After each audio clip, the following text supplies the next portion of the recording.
ituon naman natin ang pagtutusin sa nararamdaman sa pamamagitan ng wala ng ating Panginoon.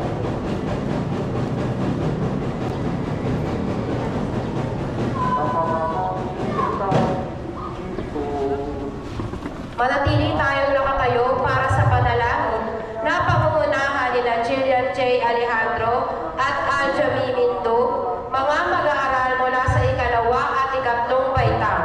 Susundan ito ng pambansang awit sa pagkumpas ni Ginoong Japet Pascua, guro mula sa ika-4 na baitang.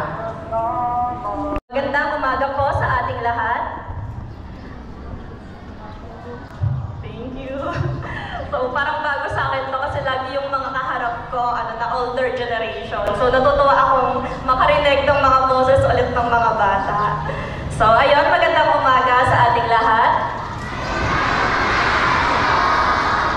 So sa ating kagalang-galang na District Supervisor, Sir Medardo T. Mercado, sa ating butihing punong guro, Sir Jose R. Miñano, sa ating mga minamahal na guro, lalo na po sa aking mga former teachers, masaya po akong makabalik at makita po kayong muli.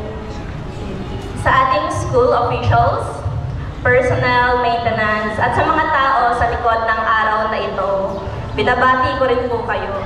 Bilang isang event organizer, alam ko po ang binuhos niyo po ang effort para sa araw po na ito. So, dati po, I think around 16 to 18 years ago, isa rin po ako sa mga nakaupo sa kinauupuan niyo po ngayon. Kasama po ang mama ko. Kaya isang karangalan po ang tumayo sa inyong harapan ngayong araw. Hindi pa po malayo ang aking nararating, malayo pa po ang aking lalakbayin.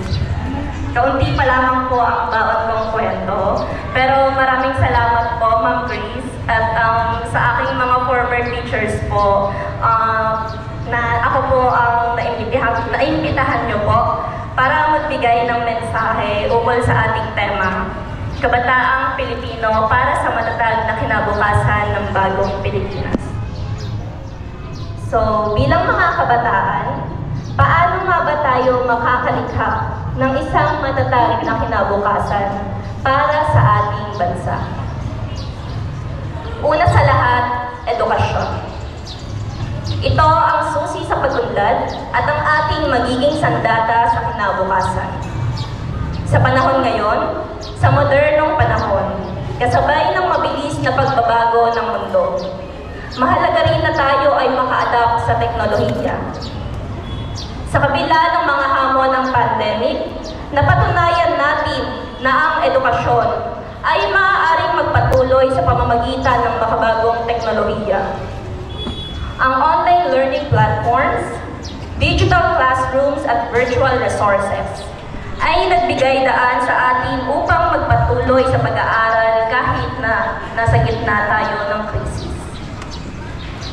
Pinatunayan natin na kaya nating yakapin ang mga pagbabagong ito at naging opportunity ito para mas higit pang mapalawak ang ating kaalaman.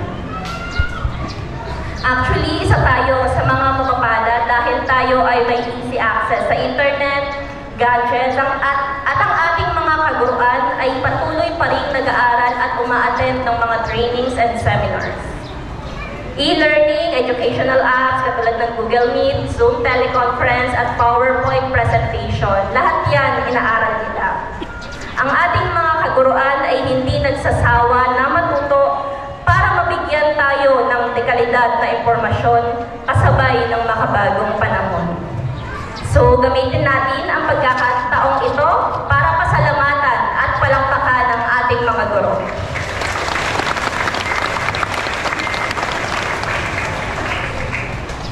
Bukod sa edukasyon, bigyang pansin din natin ang kapangyarihan ng social media.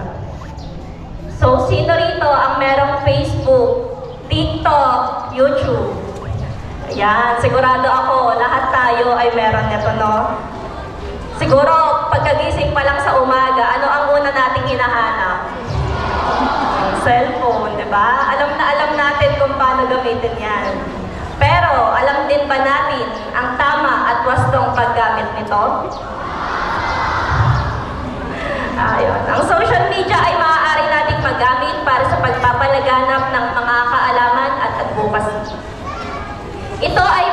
mabisang platform para makapagbigay tayo ng impormasyon, makapag-educate at magpahayag ng mga pananaw ukol sa mahalagang issue na kinahaharap ng ating lipunan.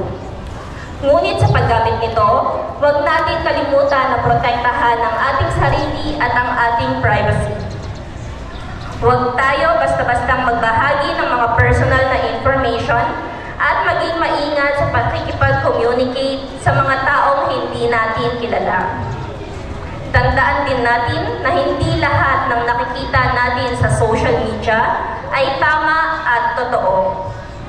So, i-filter natin kung ano ang mga fake news at huwag tayo basta-bastang mag-share ng mga information na hindi galing sa reliable sources at hindi natin sigurado kung totoo. Ang social media ay isang makapangyarihang tool na mag-aring magdulot ng malaking pagbabago sa ating lipunan. So, maging responsible tayo sa paggamit nito. Ang sabi nga, think before you click. Ang bawat like, share, post at comment ay may kaakibat na responsibilidad. At ikahuli, environmental awareness. Hindi natin dapat kalimutan ang ating responsibilidad sa inang kalikasan. Pansin natin ngayon, no, sobrang init. Ang sabi nga, ang aircon katulad ng pagkain at tubig ay isang necessity na.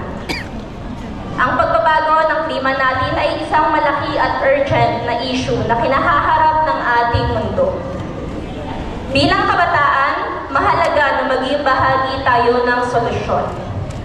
Simulan natin sa mga simpleng activities lang tulad ng pagtatapon sa wastong tapunan, pagre-recycle, pag-iwas sa paggamit ng single-use plastics, at pakikilahok sa mga tree planting activities. So, sigurado ako yung school natin nag-organize din ng mga ganitong programa. So, let us be involved. Makibahagi tayo at manghikayat tayo ng ibang tao para mapanatili natin ang kalinisan at kalusugan ng ating kapaligiran. Ang isang malinis at maayos na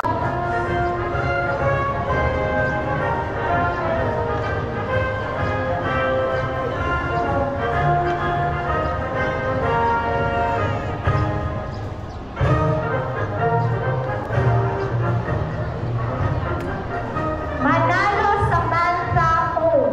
We honors.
with honors.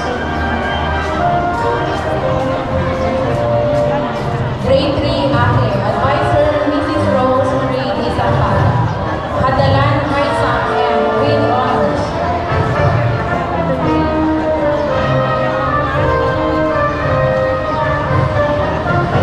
Grade 3 Anahaw, Miss Lizelle Sitabulo.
Akin pong inaanyayahan ang gurong tagapangulo ng ika-4 na baitang, Bibining Lea May G. Palo para sa pagpapakilala ng mga batang pararangalan.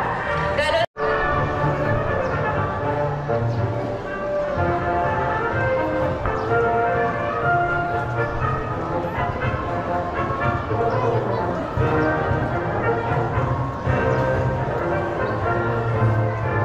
mula sa grade 5, Maria Joa, Illustrator of Wordless Storybook, Y-Kids Coordinator, Ma'am Marlene E. Ferrer.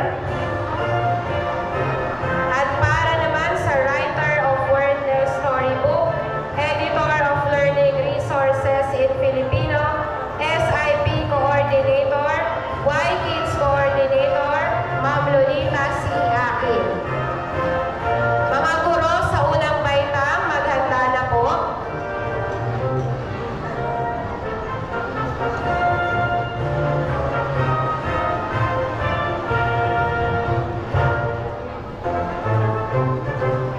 Tinatawagan si Ma'am Prince Gabriel Bell, Garcia Rams, Novales Raymond, Alburo Raymond, 3rd place, District Meet, Futsal Boys.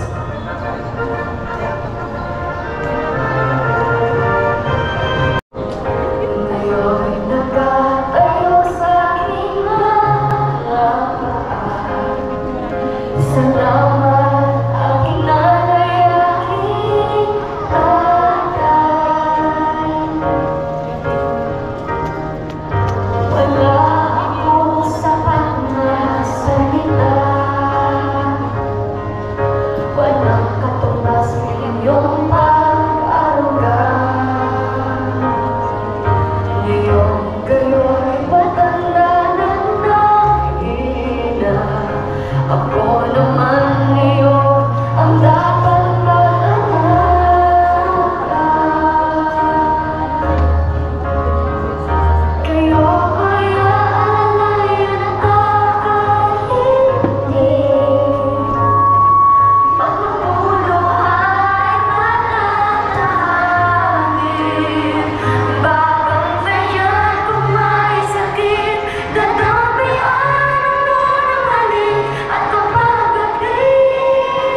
rin tapos.